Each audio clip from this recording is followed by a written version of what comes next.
কাজ পৌঁছে যাবে ইনশাআল্লাহ। আমরা যুবকদের হাতকে দেশ গড়ার কারিগরের হাতে পরিণত করব ইনশাআল্লাহ।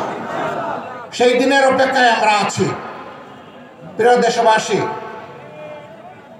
এই দায়িত্ব পালন করার জন্য বাংলাদেশ জামাতে ইসলামীর কর্মীরা আজকে আপনাদের পাশে দাঁড়িয়ে প্রস্তুত। আমাদের লক্ষ লক্ষ কর্মী আজকে আওয়াজ তুলে বলছে, জীবন দেব কিন্তু দেশের স্বাধীনতা সার্বভৌমত্ব কোথাও বিক্রি হতে আর দেব না। আমরা বিদেশে বন্ধু চাই, কোনো প্রভু চাই না। আমরা সমমর্যাদার ভিত্তিতে সকলের সাথে বৈদেশিক সম্পর্ক রক্ষা করব। কারো লাল চোখের দিকে আর আমরা তাকাবো না, এবং আমাদের দিকে কেউ লাল চোখ তুলে তাকাক সেটাও আমরা বরদাস্ত করব না।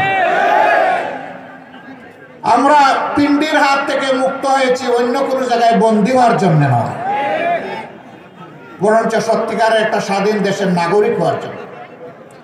বাংলাদেশ জামাতে ইসলামী সেই বৈষম্যহীন মানবিক সাম্যের বাংলাদেশ গড়তে চায়। এটাকে আপনারা সবাই চান? বুঝে শুনে বলতেছেন চান? মনে রাখবেন, এটা এমনি এমনি আসবে না, তার জন্য আরো অনেক লড়াই করতে হবে। এই জন্য আমাদের সন্তানেরা যথার্থ স্লোগান দিচ্ছে, আবু সাইদ মুক্ত, শেষ হয়নি যুদ্ধ। মুগ্ধ এবং আবু সাইদের রক্তকে স্মরণ করে, জীবনকে স্মরণ করে, শাহাদতকে স্মরণ করে তারা যে স্লোগান দিচ্ছে, এটাই যথার্থ স্লোগান। ইনশাআল্লাহ আমাদের এই স্লোগান সেদিনই মুক্তি পাবে, বন্ধ হবে, যেদিন বাংলাদেশের বুকে অনাবিল ইনসাফ, ন্যায় বিচার কায়েম হবে। আমরা সেই দিনটির জন্য প্রস্তুতি নিচ্ছি। এই লড়াইয়ে আমরা আপনাদেরকে কয়েকটা জিনিসের জন্য আবদার জানাবো আপনাদের মাধ্যমে সারা দেশবাসীকে। এই কাজ যদি আপনাদের পছন্দ হয়, ভালো লাগে, ভালোবাসেন, এমন একটি বাংলাদেশ যদি চান, তাহলে আপনাদের ভালোবাসা আমরা চাই।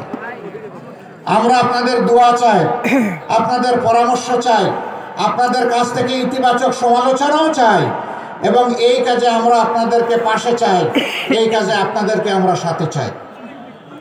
আমরা আবারও বলছি, আমরা বিভেদ নয়, ঐক্য চাই। আমরা ঐক্যবদ্ধ একটা জাতি নিয়ে সামনে আগাতে চাই। ইনশাআল্লাহ আগামী দিনে বাংলাদেশ জাতি বিশ্বের দরবারে মাথা উঁচু করে দাঁড়াবে ইনশাআল্লাহ, এবং কোনো ষড়যন্ত্র বাংলাদেশে বাস্তবায়ন হতে দেওয়া হবে না। আজকে জুমার দিন, আমরা সকলেই মসজিদে যাব, এই জন্য আমি কথা আর লম্বা করছি না।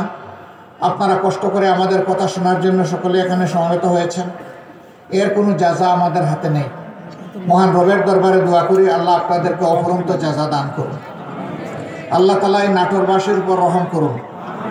আপনাদের নেতা দায়িত্বশীল বলেছেন, গুরুত্বপূর্ণ একটি জেলা হওয়া সত্ত্বেও এখানে মেডিকেল কলেজ নাই। আমি মনে করি এখানে বোধহয় কোনো ইঞ্জিনিয়ারিং ইউনিভার্সিটিও নাই, এখানে কোনো পাবলিক ইউনিভার্সিটি নাই, এখানে কোনো ইঞ্জিনিয়ারিং কলেজ নাই, মেডিকেল কলেজ নাই। আগেই বলেছেন, কেন নাটোর জেলা কি কোনো অপরাধ করেছে?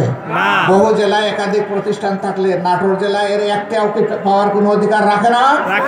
আমরা বর্তমান সরকারের কাছে বলতে চাই যে আপনারা কমপক্ষে একটা দিয়ে শুভ সূচনা করেন। অগ্রাধিকার ব্যাপারে কমপক্ষে একটা দিন, একটা দিয়ে সূচনা হোক।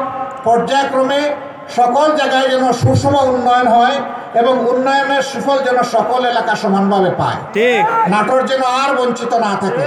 আমরা কথা দিচ্ছি, আল্লাহ যদি এই দেশবাসীর দায়িত্ব আমাদের হাতে দেন, ইনশাআল্লাহ আপনাদের আর কোনো দাবি তুলতে হবে না। দাবি তো আমি আপনাদের পক্ষে তুলতে গেলাম, এটা আমাদের দায়িত্ব হবে আপনাদের এই অধিকার আপনাদের হাতে তুলে দেওয়া।